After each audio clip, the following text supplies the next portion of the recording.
Welcome to House Seats Presents. It's Friday morning.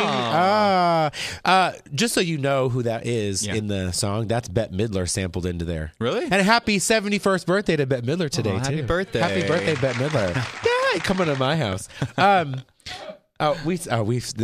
Okay, we said at the top of the show we weren't going to be the gayest show because we've been the gayest show for the last, several episodes. The bar is set for you. I think so. Your roommate is actually Justin Rodriguez, who we just had on here too. Yeah. So Justin is in Boston. He is. Justin. I just dropped him off last night. Did you? Yeah. I saw him on Facebook. He's getting a haircut right now. So wow. I hope he's watching live. Oh, he was getting he was doing a live haircut on his phone. I'm like, that's got to be rough for the guy doing your hair. Don't mess it up. Yeah, that's true. I know. A little pressure. So I'm doing coffee and rum this morning. Oh, good. And I see you have the water. I'm doing water and honey jack. Oh, okay. Yeah, it's good for you. It is. It's good opening for your up voice, the passages. Good for your lungs. Good for your lungs. Are we doing breathing exercises? We are. There? Yeah. Okay. That was a little bit. Yeah. See, now we got Gary. He just stuck his chest out. I know. Philip. Yes. Philip Drennen is in the house today. All right. Whoa! I love him. I love Philip. He's a good soul. I think. Did I first meet you at DW or where did we first meet? I don't even remember. I think the first time we actually hung out was at Justin Ritz's house. Oh, shit. Game night. Now it's I really. Oh my God! Before. Yes, or it wasn't game night, but it was like Thanksgiving. It was an actual, it was Thanksgiving. No, or it was Christmas, right after a holiday, Christmas Eve. Yes, and we played. That's right. We played Cards Against Humanity. That's the best. And I was game. like, I like him. I know. Hey, like let's be friends. Let's be friends. And now we're friends. Let me friends. You sound like Tootsie right there. Let me friends. Edward Kimberly. Where are you from originally? I grew up in Ohio. Okay. Yeah, and then moved from Ohio to New York, and then New York to Vegas. Oh, no. So at what point were you in college in Ohio, or did you go to New York for school? Yeah, I actually went to college in Ohio as well, in Cincinnati. Mm-hmm. Yeah, it was all right. Okay. I mean, the college was great. I went to theater school. Yes. Living in Cincinnati was fine. It was very dangerous, actually, at the time. Okay. Like, people were getting mugged a block away from campus. Okay. What school was that? University of Cincinnati. Okay, there you go. I went to the Conservatory of Music. You did, yeah, CCM, as they say. And you studied musical theater though? I did. Oh, very nice. So you always knew you wanted to do this? Kind of. I mean, I always knew I liked to sing. I didn't know there was a career option out of it until I was in high school. Yeah. And when you're that age, it's kind of like, well, if you can sing, to go to school for it, you either do like opera, vocal performance, or musical theater. And I liked theater. So I went to school for that and then moved to New York, and I was like, I'm going to be on Broadway.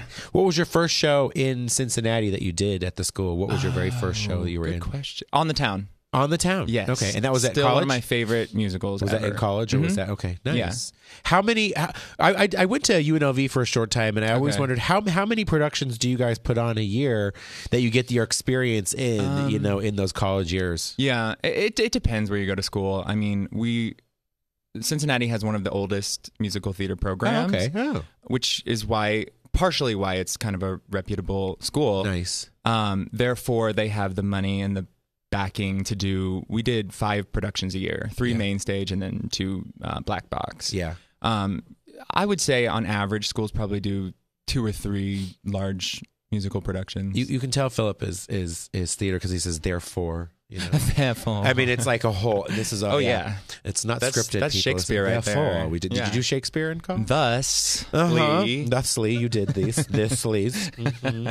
Did you do Shakespeare in college? No. Oh. I mean, it was musical theater school. Like the acting part was like, yeah. Right.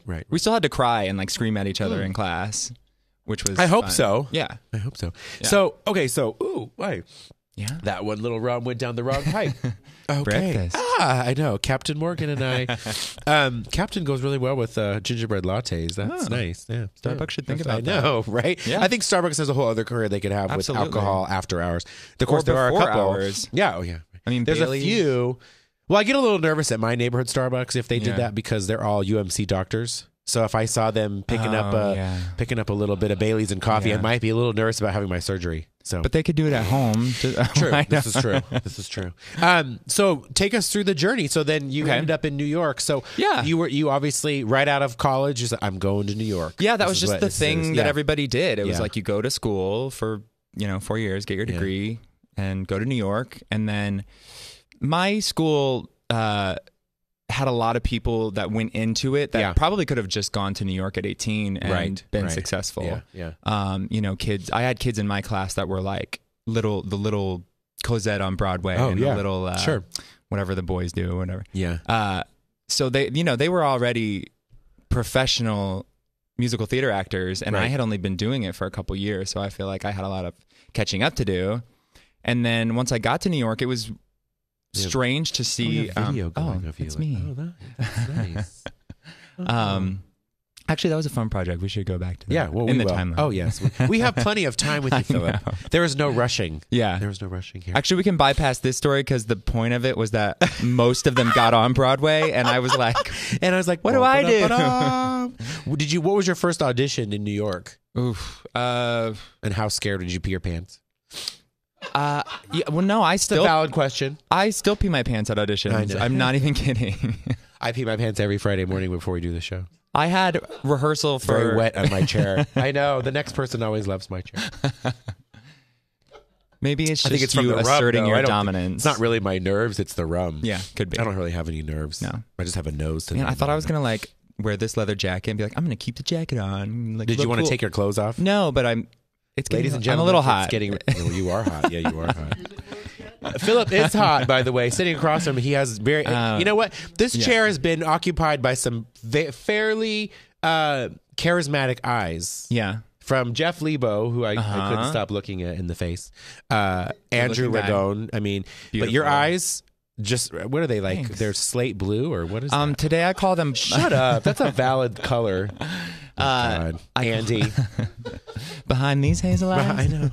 Oh, yours are hazel? I don't know. I don't know. I usually say green because they're kind of green blue. I'm trying to see. I'm like, they're really good. Today they're just bloodshot. Today, well, straight they up look bloodshot. fine. They look fine. No, it's like when winter hits in the desert for me. It's like I just become a raisin. Yeah, a raisin in the sun. A raisin in the sun. Were you in that show? I was. No. Were you I played really? I did a one-man version of it. Off. That's a rough one. Off to do Broadway for you. Yeah, I got good reviews. You do. Mm-hmm. Yeah. What was your first audition there in New York City? Honestly, I don't know. I don't remember. I remember the first time a New York City casting director showed any interest in me, and that was like for me huge because he cast me in the first professional show that I did out of college. Okay, and I wasn't the star of my school. Yeah, I knew what I did well, and I was. They appreciated my vocal ability, I guess. Yeah. But kind of kept me in that box, like, oh, he's a good singer, and like, just stand there and look pretty. Don't do anything else. Oh, which is fine. That's fine. I mean, it's called modeling, right? So when he cast me, when he chose me to be in this show with these Broadway vets, that was like huge validation for me. Yeah, and did you sort of come up in anyone's tutelage or get mentored by anyone in New York that we would know or became friendly with somebody? Not really. Yeah. I see, it isn't always who you know, then it is about doing the work. Sure. Yeah, absolutely. Yeah. Well, I mean, granted, this casting director had seen me for 4 years through school as well. So New York is good about giving people a chance, I think. Yeah. I see people that go in time and time and time again for these auditions, and as long as they're showing up and showing progress, when there's an opening that these casting directors and I'm just looking at you. You're like, is that right? Look at him. I didn't say casting couch. I didn't say any of that stuff. I've never had to do that. There you go. Thank God. That's good. Not that Meanwhile, he's willing to take his clothes off in here, and there's no reason to do it's that. Just it's warm in here. It's warm in here. I know. Yeah. It's warm. That's Keely over there for you. It's warm. It's warm. She made you warm. She did. Mm-hmm. When did you make the choice to leave New York and to come here, the land of opportunity of Vegas? Well, New York. Did something come here or something come up here that you move for? It was a weird fate situation. I never considered anywhere else to live but New York. Yeah. But New York's a hard place to live, and I would say I was only singing maybe 25 10% of my year. Oh, okay. And the rest of the year was spent waiting tables or bartending or catering, well, you know, whatever you can do, and still just barely scraping by. And the opportunity is there. I mean, you have to be there to get those opportunities. Yeah. But the day to day, it's just like, oh man, after being out of it, to answer your question. Yeah. I was in a band in New York, me and 2 other guys. One guy I went to high school with, and one guy I was on tour with. Okay. And then they had met through different circumstances. So it was all kind of, we came together in this weird, like, clandestine. Is that a word? That is a word. Okay. You can use it. That one. See, therefore in our clandestine manifest destiny. I don't even have the language to follow. Well, I mean, if you asked me to define it, I probably couldn't. But you used it in a sentence. So I did, and I think it applies. I think that's appropriate. Yeah, absolutely. You're good. We started this little folk band, the 3 of us, and it definitely had its theater influences because that's where our voices kind of sat at the time. And, but we did a whole album of original music, and it was a bunch of 3-part harmony. That was kind of our shtick. Was like 3 guys doing 3-part harmony. And you gigged around New York? Yeah, I mean, we never got paid. Yeah. We actually created a little name for ourselves. What was your name? Astoria Boulevard. Astoria Boulevard. Mm-hmm. That's obviously in Queens? Yes. We all lived in Astoria. Gotcha. Okay. Yeah. So, we had like a nice little following, and we did some pretty cool. There was like a write-up of us in the Wall Street Journal. We did. We were on this like top 100 live performances to catch in New York thing. Like, you know, we were making the beginning steps of making a name for ourselves and potentially going somewhere with it. Nice. What happened to Astoria Boulevard? You all went solo careers? Separate ways? Forcibly. Gotcha. Yeah, the guy that I started the band with kind of just decided one day, he was like, I want a family and this is too risky. And he moved to LA to be with his girlfriend, and now they're doing really well in LA. And he's not performing anymore. He started his own catering company, actually. Oh, okay. So you all have it's so funny. Like, I mean, I've had the restaurant for 6 years. I really haven't had, because Vegas isn't the same as New York, but I really haven't had a lot of aspiring actors as waiters or wait staff or bartenders or anything like that. Well, but in that world, you guys often do that. Sure. And that's why I've stayed in Vegas, because like I said, I was singing 25% of my year. Now I sing 100% of my year. Yep. And I fully fund myself off of singing. Business. And this so we're going to give you like an idea. First off, Scott's going to show a picture of me at Disneyland the last couple of days we went. Only because I took a picture I sent that picture actually to Anne Martinez only, really. I posted on her page. I don't know how that works, but I meant to just send it to her, and then I just posted it on her page, so whatever. But Anne said, or Alice said hi to Anne. I had a blonde moment when I saw that. I was like, oh, that does kind of look like Anne. No, that's Alice. Well, I was trying to get a picture of the Mad Hatter behind me, too, because that's who I really wanted. But I took a picture with Alice.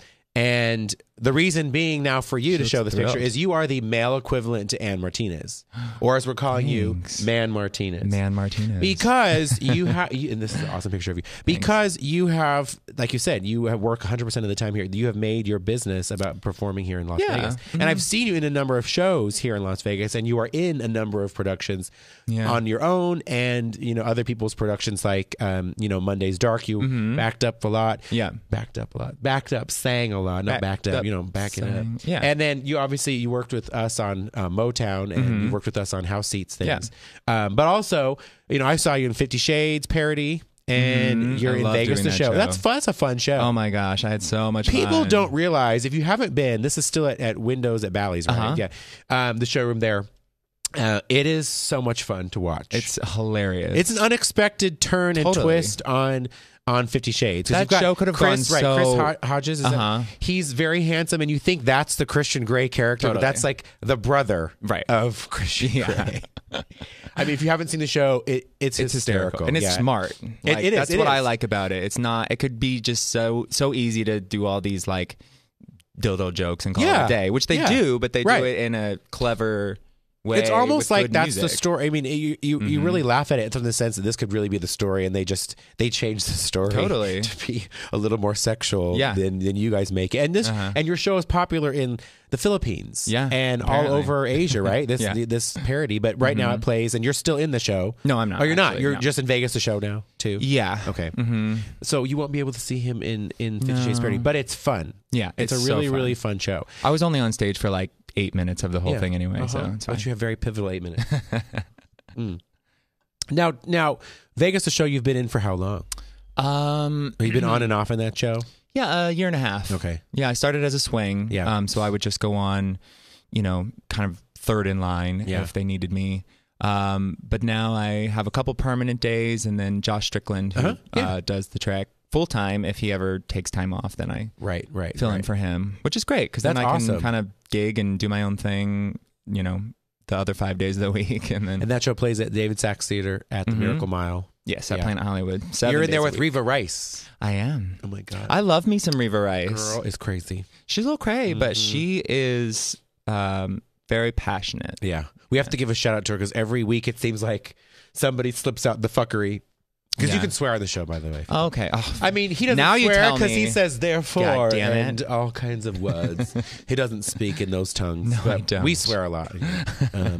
And My mother will be listening to I this. know. Everyone's mother listens, and I feel bad, especially when Brandon Everyone's mixes. mother curses, though, too. That's true. They But just- only when they're mad at you. So she might call Yeah. you up after this if you do swear and give you No, choice. she wouldn't. Is mom still in Ohio? Mm-hmm. Hi, Mom. Hi, Mom. What's mom's name? Mary. Hi, Mary. Mary, did Mary. you know? Oh, my God. I was going to say Mary Jenkins from 227. Mary. Mary. Nice. Yeah. She's still in Cincinnati? Is that where it is? No, she's not. we lived in Dayton. Oh, see. Oh, Amy? Amy Winehouse. It's the fuckery. Oh, the fuckery. That's why Sure. that's why it ends up haunting us. And he's going to replay it and replay it and replay it. Just kidding, Scott. Oh, there we go. That's better. So that show in and of itself, Vegas the show, is that is such a fun look at Vegas. I mean, it's such a great variety aspect show. It's how long has it been open? Like 6 years? Yeah, I was going to say. Yeah. It is definitely of all the shows out there, it's like it's quintessential Vegas kind of production that they do a really great job. Totally. Of. Yeah. It is an amazing balance between, we're not impersonators. No. We don't pretend to be, and we weren't hired to be, but we play the essence of all these people starting from the 1940s. Right. Going through Rap Pack Who shaped and Elvis Vegas. and, Yeah. up until, we don't do Britney Spears, but It's okay. She does a good job impersonating herself. So. that's true. That is true. We just saw that show. Like I saw it for my 4th time. Yeah. I think maybe 3rd time. I have to say, I had so much It's fun fun. at that No, show. it's a and fun show. I'm a Britney fan as much as I'm like I don't know, like, do you like Shakira? Like, yeah, sure. Like, Yeah, exactly. I'll go. yeah, I'll go. I'll go. Yeah, it's free. Yes, I'll go for sure. No, my brother-in-law surprised us because it was his birthday, and it was me, my sister, and my partner Jason, and we all went. And this is like his 8th time seeing the show. He's a big, So he's like a big fan. He grew up with that. Like I grew up with Whitney Houston, but I can't go see her now unless I go to the. Yes, and she lip syncs the whole show, Totally. of course, but Doesn't even try to hide it. Doesn't even try to. I don't even think at one point because we were sitting close enough and video that Jay shot. Yeah. like she's not even saying the same words. No. I'm like. Yeah. Girl, please. But we'd love to have you on the She's show. so I'm thinking nice. about that Del Taco after, like, that is in the forefront of her You know mind. what? Her body is kick ass. No, she looks amazing. I think she got a She boob earned that job Del since Taco. last time. Yeah, I think she got a boob job since the last Welcome time. to I saw her. Vegas. I know, right? She had to step it up. I think I liked her because, yeah, I've never been a huge fan because Yeah. she can't really sing. Whatever. No, right. But she's cute. Yeah. And got super gay. she might be listening to this, so I'm going to try to be. Yeah, it's all right. It's awesome. But the moments where, like, I swear, like, her weave was kind of falling out at one point, and she was just, like, tucking it back. She, like, kind of slipped at one point. She has genuine reactions to all these things that's just like, sorry, y'all. Like, she's so, like, Bubbly. I mean, yeah, personable, exactly. I I mean, think. she hits every frame. She knows it Totally. really well. She's been doing this forever. Yeah. But yeah, the show is very well put together for sure. Where was I going with that? No, we were talking about Britney Spears and in person. Vegas and how they've, how Vegas has evolved as production. Yeah, it's fun to get to do. There's not many Showgirl or any Jubilee's gone, and then all those other they're gone. They're Showgirl shows. That's not Vegas anymore. Yeah. So it's nice to kind of. You guys brought back. I mean, you guys, and in an odd twist way too. Shows like Enoch's show, like Zombie Burlesque. They have a different kind of Showgirl on that show too. Totally. I mean, but they still keep that sort of alive in that way, and that's why Vegas is show. We were scrolling through here, and there was a video of you doing a pilot series. Is that tell us about that, and tell us how you got into television. A friend of mine actually wrote the screenplay. Is that what it's called? Whatever. Screenplay. Yeah. Or no, the pilot. Or wrote the pilot. Yeah, the TV. Obviously, I'm very seasoned in television. He knows. He's right there up there with the Shakespeare. Totally. Therefore, when you were in the pilot. Therefore, when I did the pilot. They actually brought me on to write. Oh, that's not it. That's not it. That's not it. That's okay. There you go. That's me. I was supposed to be the nerdy boyfriend. Okay. But they brought me on to write music. Okay. And I wrote that song. Okay. And they were like, do you want to just play the part? And I was like, hell yeah. Yeah. So, I had done other like little things as far as time commitment. And this was a bigger time commitment, not even really for me, but just in general. Right. And it did kind of make me be like, I don't really want to do TV and film because it's just so much sitting around and you have to get it right. Like I go back and watch that now and the whole thing turns out great. It's about this girl who gets into an accident and she's going to die, but the devil, will save her if he takes her soul. Kind of that old, that old story where the devil takes your soul. That'll